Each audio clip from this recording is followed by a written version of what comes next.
Have you ever suspected that your mind may be sabotaging your life? This is not philosophical exaggeration. It is a fact that Nietzsche and other thinkers have made very clear. The greatest enemy of your freedom may be the very mental structure that you have never had the courage to question. The mind is not neutral ground, it is a force field. And in that field, either you take control or you will be controlled. The modern illusion that thinking is living distances us from a harsher truth. Thinking badly, reacting badly, and living on autopilot is a slow form of self-destruction. If this topic resonates with you, subscribe to the channel and turn on notifications so you don't miss the next videos. Nietzsche warned us about this by showing that human beings, when dominated by unconscious impulses, are not free. They are puppets of other people's desires, internalized fears, and invisible addictions. Know thyself is not a pretty self-help phrase. It is a call to war. But this war is internal, and that is why it is the most difficult. Your mind will betray you, not out of malice, but because it is shaped by past experiences, inherited patterns, and unexamined repetitions. And like any system that wants to survive, it resists change. You will think you are choosing, but in reality, you are just repeating. You will believe you are reasoning, but you are just justifying what you already felt. In this scenario, mastering the mind is not a whim. It is a vital necessity. Those who do not master their own thoughts will be mastered by them, and will not even realize it. That is why many live exhausted, anxious, insecure, even when surrounded by choices, because they are not the ones choosing. It is their mind, addicted to survival, fear, and comfort. The greatest trap of the modern mind is the belief that we are in control, that every decision is the result of reflection. Every choice is conscious, every response is rational. This is comfortable, but it is a functional lie. What we call control is, in most cases, just automatic repetition, a sequence of pre-installed mental habits that operate below the line of consciousness. The truth is that you don't decide freely. You repeat what you've been trained to do. Nietzsche would say that this free will is a convenient invention. The ego likes to believe that it is the author of everything.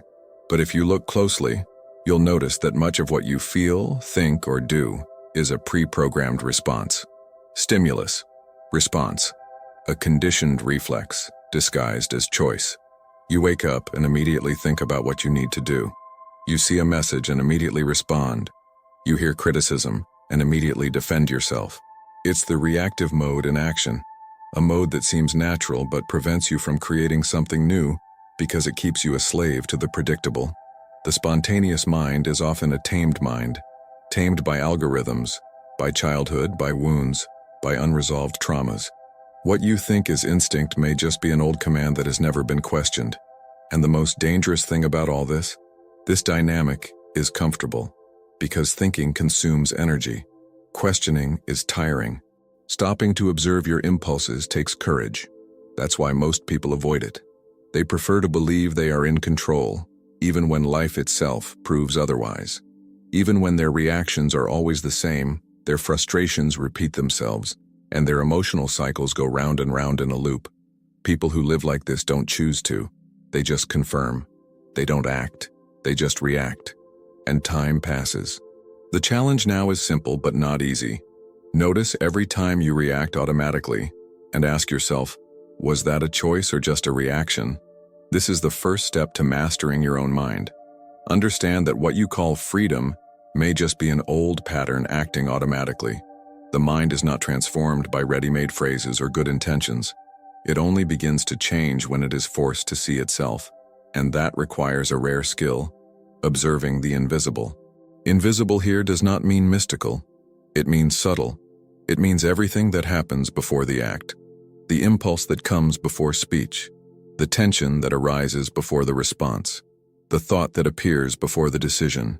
This invisible layer is where the mind really operates, and that's where you need to aim. Nietzsche said that man must become the sculptor of himself. But how do you sculpt something you can't see? How do you change an internal structure if you live distracted by external effects? The first step is simple. Slow down your perception. Start noticing what happens inside you in the microseconds before each reaction. What do you feel when someone contradicts you? What pulses inside you when you receive a compliment? What is the first thought that comes to mind when you feel threatened, rejected, ignored? These signals are small, but powerful. They define the direction of your response. If you ignore them, the pattern takes over. If you observe them, you begin to create space between impulse and action. And in that space, the possibility of real choice is born. But be careful. Observing is not passive. It is a form of silent confrontation. You will see how addicted your mind is to repeating, protecting itself, and maintaining consistency with old patterns, even if they limit you. Observing the invisible is like installing a security camera in the center of your consciousness. You begin to catch your mind in the act, and this simple act of catching it begins to destabilize the programming. Most people live on the surface of their thoughts. Those who want to master their minds need to dive into the layer before words, before action, before justification, because that is where truth resides, and that is where change begins. The mind is a repetition machine, but only those who begin to record, coldly, clearly, courageously, every impulse that arises throughout the day discover this, not as someone who judges themselves, but as someone who investigates a system. Recording is the first step toward mastery. When you write down what you felt, what you thought, what you wanted to do, and how you reacted or resisted, you begin to expose the unconscious to the light. What was automatic becomes observable. What was shadow becomes data. Nietzsche believed that man should overcome himself at every moment. But you cannot overcome what you do not understand. And you cannot understand what you do not record. The diary of instincts is more than a note. It is a direct mirror of the mind at work. Imagine the impact of writing down without filters. Today I felt angry when I was ignored. I wanted to respond sarcastically, but I remained silent. I noticed the urge to check my cell phone for no reason. I did it anyway. Someone complimented me and I immediately activated a tone of forced humility. These notes, day after day, reveal patterns that go unnoticed in the rush. And more than that, they show whether you are reacting as the master of your own mind or as a hostage to your automatisms. You begin to see the mind not as you, but as a system. And systems can be reprogrammed. But the process requires constant lucidity. The journal is not romantic. It is surgical. It is not for venting, but for mapping. Without this map, you are walking in the dark. With this map, you begin to choose different routes. Of course, the mind will resist. It will say it's a waste of time. It will try to convince you to stop. Because every record is an act of exposure, and everything that is exposed begins to lose strength. The challenge is to see this as power training. Those who write down their own impulses write their destiny more clearly. Can you be honest enough to document your own mind, uncensored and without excuses? Because the only way to master your instincts is to put each one of them on paper, facing you. We live addicted to responding, fast, automatic, without pause, as if silence were a mistake, as if delay were a sign of weakness. But this rush to react is not strength, it is escape. And often, that is exactly where the mind betrays us. The conditioned mind loves quick reactions. They prevent you from really thinking. They prevent you from questioning your impulses. And they protect the ego, which hates to appear slow, vulnerable, or uncertain. That's why reacting has become an addiction, a reflex that guarantees instant relief and reinforces the old pattern. Nietzsche spoke of the slow construction of the free spirit, because only the free spirit is capable of suspending the automatic response, of creating a pause, of looking inward before acting. But those who live addicted to immediate responses remain slaves. Slaves to the emotion of the moment, to the need for validation, to the anxiety for control. A quick reaction is often a symptom of fear. Fear of appearing weak, fear of losing control of the situation, fear of not being respected, fear of not having the last word. Every time you respond without thinking, you are only protecting your ego, not exercising power. And here's the key. True power lies in the pause. In the pause between impulse and response. In the pause between provocation and decision. In the pause where you see your mind trying to take over and choose not to give in. This pause is uncomfortable because it exposes anxiety. It makes your body tremble, your heart race, your mind demand urgency. But that's exactly why it's so transformative. Those who go through this micro-discomfort begin to break the cycle, because every quick reaction prevents the birth of a new response. It prevents reprogramming. It prevents growth. The question now is, can you bear the silence of no response? Can you resist the urge to explain, attack, control, and just observe what your mind is trying to do?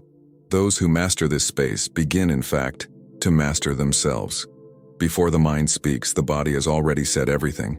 The tension in your shoulders, the tightness in your chest, your shortness of breath, your clenched jaw. These are not just side effects of modern life. They are direct signs of how your mind is operating inside. The body is the visceral reflection of what you do not verbalize. Nietzsche saw the body as a separate intelligence, a vital force that speaks without words and perceives before thought. While the rational mind is still debating what to do, the body is already screaming the truth. Only those who are disconnected don't hear it. Most people ignore this mirror because they live from the waist up, rationalizing, justifying, speeding up. But those who seek mental mastery must start with the body, because that is where the first signs appear. And it is these signs that reveal hidden mental commands. When you feel anger, where does it appear first? When you feel fear, which part of your body freezes? When you lie to yourself, what does your body reveal? These questions are not aesthetic. They are technical. The body is the most honest control panel you have. It does not lie. It does not hide. It just responds. And more than that, it can also be used as a reprogramming tool. Breathing more deeply changes your mental state. Relaxing your jaw releases accumulated tension. Observing your posture breaks automatic mental states. Every physical micro-adjustment can interrupt a chain of dysfunctional thoughts. This is not superstition. It is neurology. The mind influences the body, but the body also alters the mind in real time. So the game changes. It's not enough to just think differently. You have to feel differently. Inhabit your body with awareness. Feel the signals. Interrupt the cycles. Take charge. The mind can lie. The body cannot. That's why it becomes your best ally, or your greatest enemy. Every impulse resisted is a silent rewriting of your own internal code. You feel anger and don't explode. You feel fear and don't freeze. You feel desire and don't automatically give in. In these micro-choices, a new type of mind is being born. Less reactive, more conscious. Nietzsche spoke of the man who overcomes himself as one who resists his baser instincts, not through repression, but through transmutation. Resisting here is not suffocating. It is transforming. And this doesn't happen in a moment of epiphany. It happens in everyday life, in the discomfort of not following your impulse, in the silent pain of breaking the cycle, in the frustration of seeing the old habit call and you saying, no, again and again and again. This resistance builds something invisible, inner strength, because every time you resist, you are creating a new neural pathway, a detour, an alternative route. And this new path starts out fragile, small, uncertain, but with repetition, it becomes structure, it becomes pattern, it becomes freedom. The old automatic mind doesn't want that. It will fight. It will tell you that you're wasting your time, being weak, fooling yourself. It will call you a coward for not taking action. It will sabotage you with logic, with haste, with clever excuses. And that's where true resistance proves itself. Resistance isn't just not doing. It is observing the urgency, going through the anxiety, sustaining the discomfort, and still not giving in. This practice changes everything, because it reverses the logic. You cease to be an effect and become the cause. You cease to be programmed and become the programmer. It is a subtle but total battle, because resisting an impulse today is what makes it possible to act freely tomorrow. The new is not born of desire. It is born of resistance to the old. The question is, how many times a day are you willing to give up immediate relief to achieve real mastery? Because those who master themselves in the moment of impulse have already begun to master everything. The mind doesn't lie only to others. It lies above all to you. And the most dangerous thing is not the lie itself. It's how reasonable it sounds. Because self-deception doesn't come with a villain's voice. It arrives with a calm, logical, comforting tone. It makes you believe that avoiding confrontation is wisdom, that repeating patterns is just being true to yourself, that giving in to impulse is natural, human, acceptable. Nietzsche saw self-deception as a survival mechanism of the ego. He knew that the mind constructs narratives not to seek the truth, but to maintain identity. You lie so as not to break the image you have built of yourself, so as not to admit weaknesses, so as not to deal with the pain of change. The problem is that these lies become walls, walls that separate you from freedom, walls that protect comfort and kill growth. Every time you justify destructive behavior with pretty words, you are sabotaging yourself. Every time you rationalize a toxic reaction with sophisticated arguments, you are being deceived by your own mind. Self-deception is the most elegant disguise for stagnation. It's when the mind puts makeup on cowardice and calls it prudence. It's when you feel that something is wrong but convince yourself that it's just a phase. It's when the truth screams inside, but you choose the comfortable silence of the internal lie. And here's the cruelest part. The mind gets better and better at it. The smarter you are, the more sophisticated your self-deception will be. That's why mental mastery requires brutal honesty, a gaze that pierces the mask, a willingness to cut through your own lies the moment they arise. This is not easy. It is humiliating. It is uncomfortable, but it is liberating, because only those who recognize their own disguise can truly transform themselves. The rest is internal theater, well staged, but empty.